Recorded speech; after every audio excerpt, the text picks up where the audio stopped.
Sapura Energy Berhad, a prominent oil and gas company in Malaysia, was previously recognized as a rising star in the industry worldwide. With its presence in over 20 countries, the company owned assets and operated in diverse regions ranging from North and South America to Europe, Africa, the Middle East, and the Asia-Pacific region, which are rich in natural resources. Sapura Energy Berhad is a renowned national brand that has flourished in highly competitive markets worldwide. Undoubtedly, the company's significance to the Malaysian economy cannot be overstated.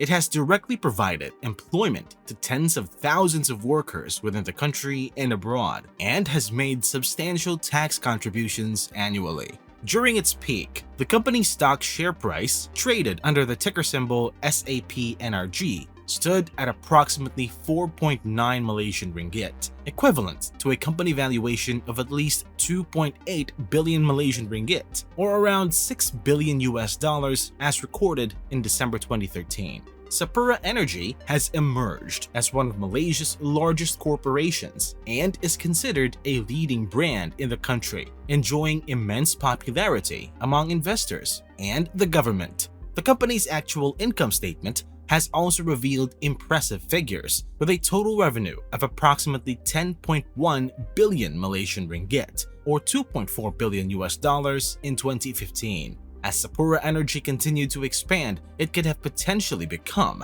one of Malaysia's too-big-to-fail conglomerates, a term used to refer to corporations that have become too large to fail. Sapura Energy faced unfortunate incidents that had a significant impact on the company, which is reflected in its current market valuation. Currently, the company's stock price is trading at a mere 0.040 Malaysian ringgit, leading to a company valuation of just 800 million ringgit, or no more than $200 million.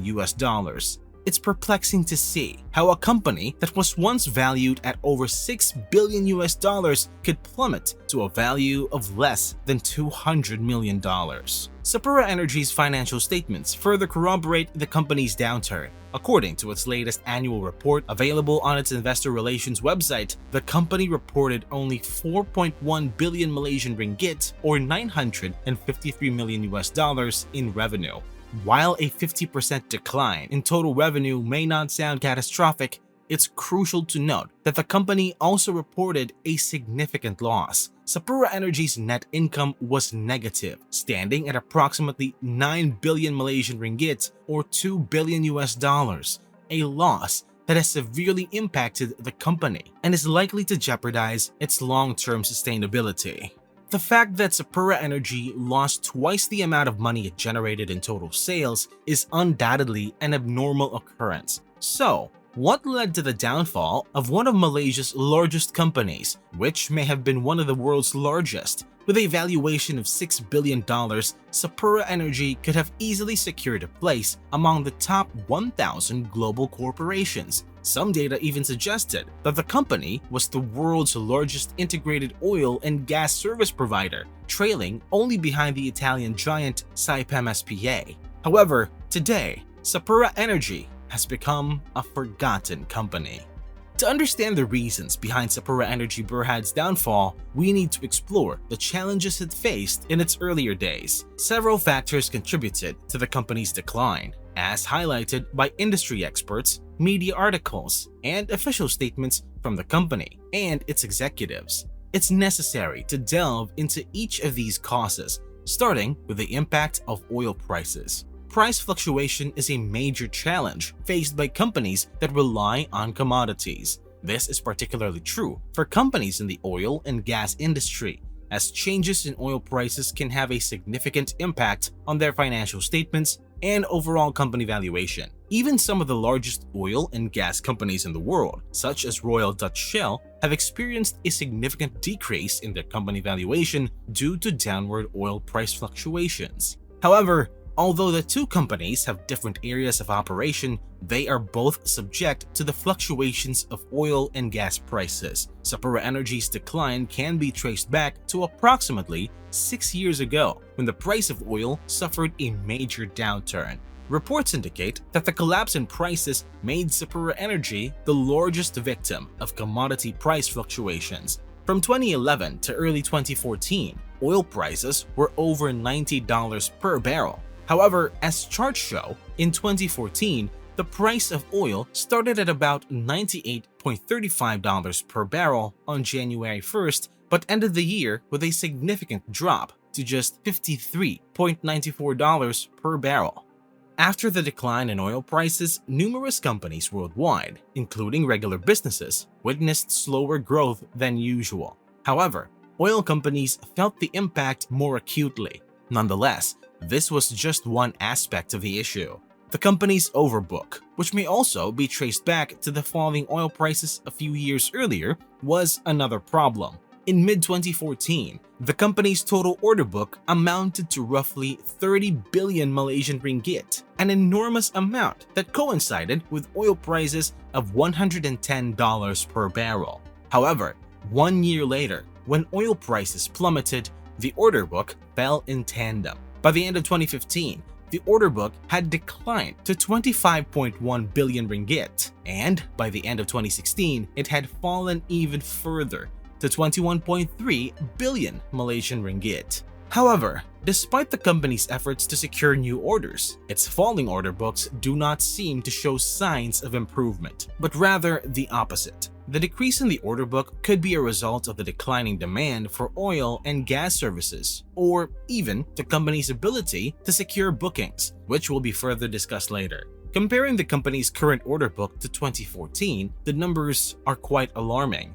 As of 2021, Sapura Energy's total order book amounted to a mere 7.5 billion ringgit. According to a statement made by Datuk Anwar Taib, the former CEO of Sapura Energy, the ability to secure bookings with sufficient risk mitigation for profitable delivery was a difficult feat to achieve. He stated, quote, "The question is not whether you can win bids, but also whether you can win bids with enough risk mitigation so you can be comfortably delivering." End quote. This approach may have contributed to the company's falling order book in recent years, but it is unlikely to have been a factor in the downward trajectory felt in the past. It appears that the company was prioritizing profitable bids over larger bid values, which could explain the current state of its order book. Another challenge faced by Sapura Energy can be seen in its financial statements. Since the significant drop in oil prices in 2014, the company has consistently reported net losses year after year. A simple calculation from 2013 to 2022 reveals that the company's total losses amounted to a staggering 13.1 billion Malaysian ringgit, with the most substantial losses recorded in the latest fiscal year. To survive losses, Sapura Energy resorted to increasing its debt and selling its assets to raise funds, as indicated by its balance sheet. Its net debt escalated from 4.9 billion Malaysian ringgit in 2013 to over 10 billion by the latest year, whereas its equity dwindled from 6.7 billion in 2013 to only 254 million in the same period. These financial difficulties prompted the company to obtain a restructuring order under Section 368, which allows it and its subsidiaries to engage with creditors and settle their loan agreements without facing legal repercussions. In short, the company aims to address its debt issues through renegotiation.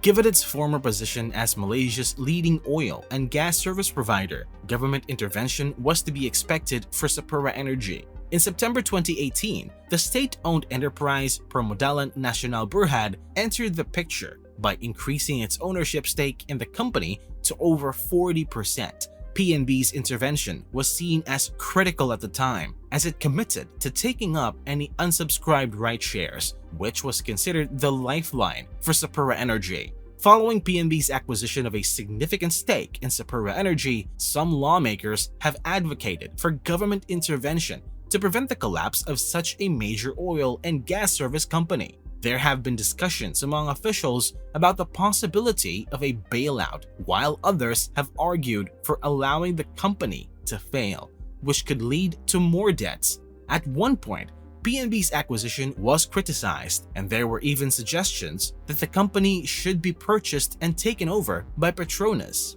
While there are differing opinions on the matter, The decline of Sapura Energy Berhad is undoubtedly a regrettable event. What do you think? Should the Malaysian government bail out the company, or should they let the company fall further? Comment your thoughts below. Thank you so much for watching. If you haven't already, hit the like button, subscribe to the channel, and turn on notifications to stay up to date with our latest uploads.